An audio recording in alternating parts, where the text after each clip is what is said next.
এই ক্যাম্পাসে আমি সারা জীবন হলো অন্যায়ের বিরুদ্ধে লড়াই করেছি, ছাত্রলীগের বিরুদ্ধে লড়াই করেছি। এই মেডিকেলে অসুস্থ হয়ে এসেছি। আপনার দোকানে অনেকবার অনেক কিছু কিনেছি।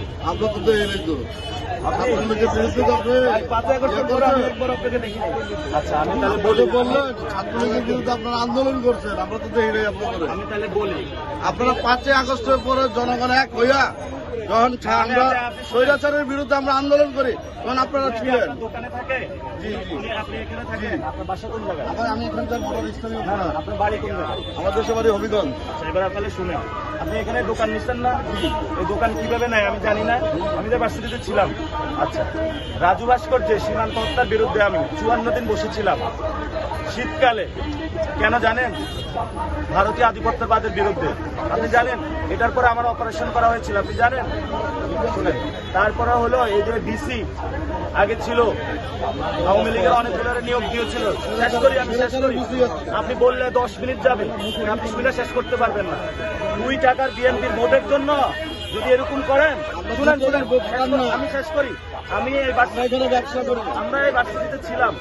এই জন্য আপনাকে একটা কথা বলি, ভাই আছে না, আপনার কি হয়? আমি অনেক ভদ্র মানুষ না, এই জন্য ভদ্র হবেন। যদি আসলে না এই অভদ্র ব্যবহার করছেন, যে আপনি দেখেন না, আপনি দেখেন না, এই কথা আপনি বলতে পারেন। আপনি ইউনিভার্সিটি ছিলেন, আপনি ইউনিভার্সিটি পড়ছেন, আপনি ইউনিভার্সিটি চাঁদপুরের শাহাবুদ্দিন ছিলেন, জিয়াউলের ক্যান্টিনে নাম্বার তো থাকবে না। এই জন্য আমরা এখানে যত চক্র আছে, এই জন্য যত ব্যবসায়িক চক্র আছে এখানে, সিন্ডিকেট, আমি আসলে 12 তারিখের পরে এখানে সবগুলো সিন্ডিকেট চক্রকে আমি দেখে ছাড়বো। 2 নম্বর মেডিকেলে যারা চাঁদাবাজি করে, ব্যবসায়ী করে, দখলদারিত্ব করে, আমরা সকল চক্র ভেঙে দেবো। আপনি যদি এই চক্রতে থাকেন, আপনি এটা ফেস করবেন। তবে একটা কথা জানে রাখেন, এই 12 তারিখে মানুষ রায় দিবে কিসের বিরুদ্ধে জানেন? স্বৈরাচারের বিরুদ্ধে না। তাহলে নতুন স্বৈরাচার কি আসছে? তাহলে 12 তারিখে কেমনে রায় দিব? নিশ্চয় আসতেছে একজন। এই জন্য আমরা বলি, এখানে বিভিন্ন জায়গায় এই যে দোকানগুলো বসায়, কিভাবে বসায় আপনি আমাদের শিখাবেন? চাঁদাবাজি চলে না এখানে? কে নেয়? 5ই আগস্টের পর থেকে 5ই আগস্টের পরে এখানে দোকান বসছে নাকি বসে নাই? বসার পরে কে বসেছে এটা তো আমি জানি, এটা আপনার বলতে হবে না। কারণ এই ভার্সিটি এরিয়া, ঢাকা মেডিকেলের ভিতরে সিরিঞ্জ বিক্রি হয়, যে এখনো দুর্নীতি চলে না?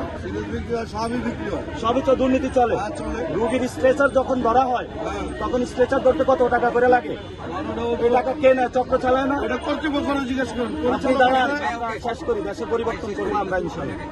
এই জন্য পথে পথে অনেকে বিভিন্ন জায়গায় বিএনপির লোক হলে টাকা দিয়ে বসায় রাখা আমাদের হ্যারাস করার জন্য। তো ভাই, আপনি 500 টাকা খেয়া আমি আপনার কষ্ট করবো না ভাই, আমি লিগেল কষ্ট করার এই ভাই থেকে ভদ্রতা শিখেন। উনি আপনার কি চাচাতো ভাই নাকি মামাতো ভাই? আপন ছোট ভাই। আপনার ছোট ভাই বড় ভাইয়ের চেয়ে ভদ্র। আপনার জন্য লজ্জা একদম বড় ভাই। সাথে কিভাবে